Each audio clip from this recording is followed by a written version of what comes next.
नमस्कार बच्चों।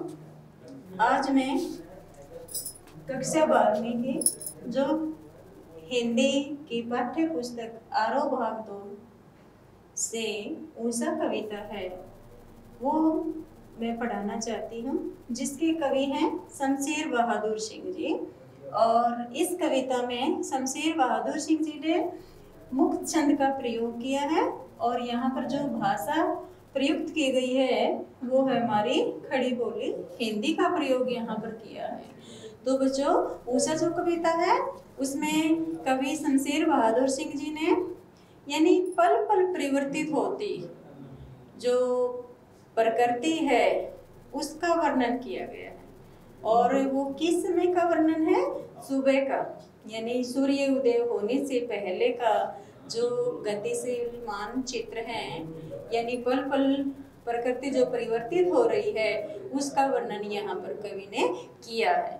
तो उषा का समय है और यहाँ पर अनेक दृश्य हमें आकाश में दिखाई दे रहे हैं। कभी वो शंख के समान दिखाई दे रहे हैं, कभी वो स्लेट पर लाल खड़िया मलने जैसे दिखाई दे रहे हैं, कभी वो हमें सील के समान दिखाई दे रहे हैं जिसी पर किसी ने केसर मल दिया हो, कभी हमें वो यानी पल पल परिवर्तित हो रही, कभी हमें वो ये गौर वर्ण दे वाली स्त्री जैसे इसमें निर्मल जल में ये उनका जो शरीर है झिलमिलाता हुआ दिखाई दे रहा है। तो इस प्रकार अनेक दृश्य यहाँ पर थोड़ी थोड़ी सी देर में पल पल में क्षण क्षण में परिवर्तित होते हुए यहाँ शमशेर बहादुर जी ने दर्शाए हैं या चित्रित किए हैं। तो बच्चों चलो अब हम पढ़ते हैं ऊषा कविता।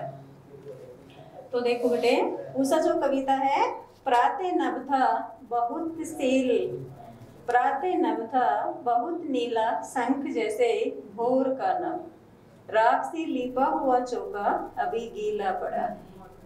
तो देखो यहाँ पर क्या दृश्य दिखाया गया है? प्रातः यानी सुबह का वर्णन है, नभ माने आकाश, यानी सुबह का नभ था, नभ माने आकाश था। कैसा था? बहुत नीला शंख जैसे, जैसे वो नीले शंख के समान था। जैसे शंख नीला होता है उसके समान वो बहुत नीला दिखाई दे रहा है। जब सूर्य उदय होता है उससे जो पहले का समय होता है, लगभग वो 4-5 बजे का जो बीच का समय होता है, उस समय का यहाँ पर वर्णन किया है कवि ने, शमशेर बहादुर जी ने। तो वो कहते हैं कि वो प्रातः का समय है, यानी भोर का समय है, अभी सूर्य उदय नहीं हुआ है। उस समय जो आकाश है वो हमें नीले शंख के समान दिखाई दे रहा है। भोर का नभ यानी वो भोर का समय है, उस समय का जो आकाश है वो बहुत नीला होता है, उसमें लालिमा नहीं होती, वो बिल्कुल नीला दिखाई दे रहा है। और राख से लेपा हुआ चौका, राख से लेपा हुआ चौका यानी यहाँ पर ग्रामीण परिवेश की बात कर रहे हैं। ग्रामीण परिवेश में यानी जो गांव में होने वाले कार्य हैं, क्रियाकलाप हैं, उनका यहाँ पर वर्णन किया गया है। ऐसे ऐसे उदाहरणों के द्वारा उस आकाश की जो गतिशीलता परिवर्तित होती है उसको दर्शाया गया है। राख से लिपा हुआ चौका, चौका माने जो रसोई है जहाँ पर हम खाना बनाते हैं, तो वो खाना बनाते हैं जहाँ पर उस स्थान को गृहिणियों ने यानी गांव की जो महिलाएं हैं जब वो राख से लीप देते हैं, यानी सुबह सुबह उठती हैं और उसको राख से लीप दिया गया हो, और वह कैसा लग रहा है? जैसे वो आकाश भी राख से लीपे हुए जैसे चौका था वैसा ही वो, अर्थात कहने का तात्पर्य यहाँ है मट मैला सा, यानी ना तो उसमें लालिमा है ना उसमें कालीमा है, यानी बिल्कुल मट मैला सा है, ना तो अधिक काला है ना अधिक वो ये सफेद है ना वो लाल है, ऐसा रंग है। अभी गीला पड़ा है, गीला पड़ा है मतलब वो गृहिणियों ने उस चौके को जैसे लीप दिया हो और अभी तक वो सूखा नहीं बल्कि गीला ही हो, ऐसा वहाँ उस समय का यानी सुबह का भोर का वातावरण है। उसमें क्या है? नमी है, क्योंकि उसमें सुबह सुबह का जो समय होता है उसमें नमी विद्यमान होती है, उसमें गर्मी नहीं होती, ठंड होती है। तो वो नमी यहाँ पर दिखाई गई है। बहुत काली सील जरा से लाल केसर से। बहुत काली यानी बहुत ही काली सील, सील माने होता पत्थर, यानी गांव का ही वर्णन है। ऐसी जो चीजें हैं, राख से लीपा चौका, काली सील, सील से, लाल केसर से, यानी जो ये दृश्य यहाँ पर, ये जो उदाहरण के रूप में यहाँ दृश्य दिए गए हैं, ये गांव के परिवेश में ही होते हैं, गांव में ही होते हैं। क्योंकि बहुत काली सील जरा से, जो काली सील है, काला पत्थर है जिस पर मसाले वगैरह पीसे जाते हैं, जिसको हम सलबट्टा भी कहते हैं। सलबट्टा होता है यानी वो पत्थर का बना हुआ होता है और उस पर हमें मसाले पीसते हैं। तो यहाँ पर मसाले पीसने वाली उस सील को, यानी वो कैसी है, काली है। यानी वो हमारा जो आकाश है वो भी काला लग रहा है, यानी समय पल पल में परिवर्तित हो रहा है। पहले वो हमें नीला दिखाई दे रहा था संग के समान, फिर वो हमें लिपे हुए चौके के समान दिखाई दिया, और अब हमें काली सील, काले पत्थर के समान वो काला काला सा दिखाई दे रहा है। और उसमें भी क्या है, लाल केसर से, जैसे केसर लाल रंग का होता है, मानो उस काली सील पर किसी ने केसर से युक्त मसाले पीसे हो, केसर डालकर मसाले पीसे हो, जैसे वो पीस कर उसको धो दिया गया हो। तो ऐसा ही हमारा जो आकाश है वो दिखाई दे रहा है। स्लेट पर या लाल खड़िया चाक मल दी हो किसी ने। स्लेट, जो बच्चों की छोटी छोटी काली रंग की स्लेट होती हैं, जिस पर बच्चे लिखते हैं। जैसे पहले बहुत पुराने समय या कुछ बहुत वर्षों की बात है, तब छोटे छोटे बच्चों को स्लेट दी जाती थी। अब तो कॉपियों पर ही बच्चे काम करते हैं, तो छोटी छोटी स्लेट होती थी, उस पर चौक से बच्चे लिखते थे।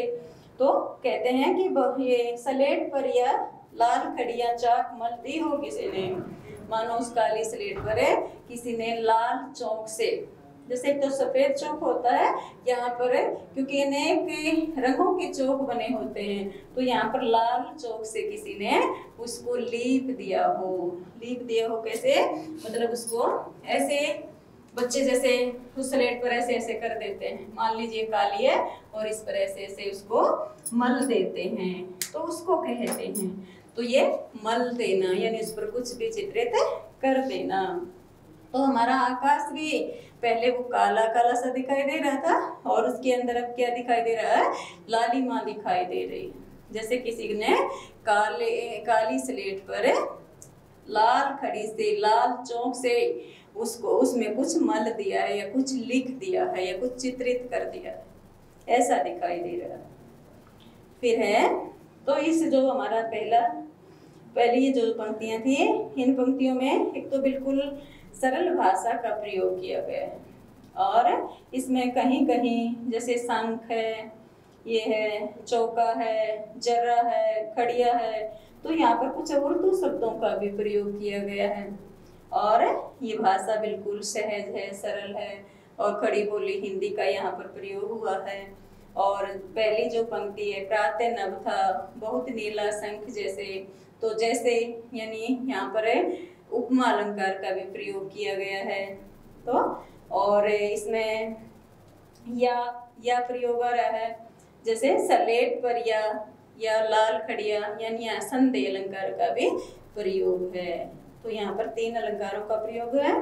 अनुप्रास तो है ही, उपमा अलंकार है, संदेह अलंकार है, और इसमें मुक्त छंद का प्रयोग किया गया है, और भाषा खड़ी बोली हिंदी भाषा का यहाँ पर प्रयोग है।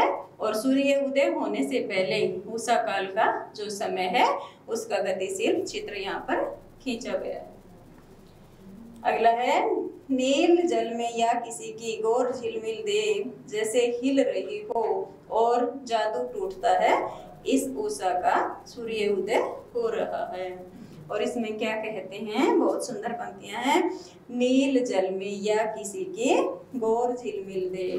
नील जल, नील माने बिल्कुल नीला जल, यानी बहुत ही स्वच्छ, अच्छा, सुंदर जल, जो बिल्कुल जिसको स्वच्छ साफ होता है वो जल, वो कैसा दिखाई दे रहा है, नीला जल। जो स्वच्छ जल होता है उसमें ये नीलापन होता है।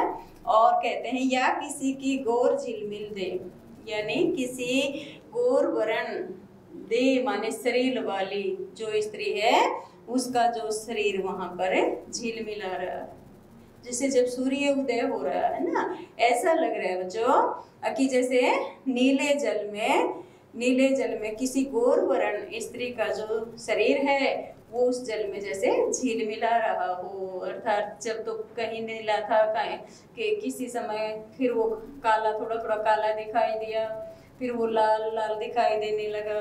अब जैसे जल के समान थोड़ा नीला और गौर वर्ण यानी फिर वो गोरा हो गया, यानी सफेद रंग उसका होने लगा। जब अधिक परिवर्तित होने लगा या ऊपर निकलने लगा जो सूर्य है तो उसका रंग और भी अधिक साफ हो जाता, सफेद हो जाता है। इसलिए यहाँ पर गौर वर्ण दे वाली स्त्री का प्रयोग किया गया है। तो यहाँ पर भी पहली पंक्ति में संदेह अलंकार है और तीसरी यानी गौर में ये गौर झिलमिल दे जैसे हिल रही हो, इसमें यहाँ पर उपमा अलंकार है, उपमा दी गई है। और जो जादू टूटता है इस उषा का अब सूर्य उदय हो रहा है। अब जो सूर्य उदय यानी सूर्य पूरी तरह से वो ऊपर निकल आया है, हमारे सामने प्रयुक्त हो गया है, हमें दिखाई दे रहा है पूरी तरह से। जब सूर्य उदय हो जाता है तो वो जो उषा का जादू था, कौन सा जादू, जो कभी शंख के समान दिखाई दे रहा था, कभी ये राख से लिपा हुआ जो चौका होता है उसके समान दिखाई दे रहा था, कभी काली स्लेट के समान दिखाई दे रहा था, कभी काली सील के समान दिखाई दे रहा था, और कभी नीले जल के समान दिखाई दे रहा था, और कभी वो गोरी वर्ण स्त्री की शरीर के समान दिखाई दे रहा था। तो अब वो जो जादू दिखाई दे रहा था अब वो टूटता हुआ हमें नजर आ रहा है या समाप्त होता हुआ नजर आ रहा है। क्यों आ रहा है? क्योंकि अभी सूर्य उदय हो गया है या पूर्ण रूप से सूर्य का उदय हो गया है, और वो जो गतिशील चित्र था, प्रकृति परिवर्तित हो रही थी ये क्षण में, तो वो गतिशील चित्र अब समाप्त हो रहा है। अब जो उषा का जो जादू है वो टूट गया है, समाप्त हो गया है, अब सूर्य उदय हो गया है। तो बच्चों ये हमारी पंक्तियां थी, और इसमें जो मुख्य रूप से प्रश्न पूछे जा सकते हैं वो है उषा कविता की जो ये प्रकृति का गतिशील चित्र है या गांव की जो सुबह का वर्णन है उसके बारे में पूछा जा सकता है। और यहाँ पर इसके आकाश में कौन कौन से परिवर्तन हो रहे हैं तो वो भी यहाँ पर एग्जामिनर पूछ सकता है। तो ये परीक्षा में आने वाले ऐसे ऐसे जो प्रश्न हैं वो इससे आते हैं, और ये कविता से हमेशा ये 3 नंबर का या 4 नंबर का ये कुछ न कुछ इससे जरूर पूछा जाता है। तो इसको अच्छे से पढ़ें। मैं उम्मीद करती हूँ कि आपको ये अच्छे से समझ आई होगी। तो अगर आपको अच्छे से समझ आई हो तो इसको लाइक करें, सब्सक्राइब करें। धन्यवाद।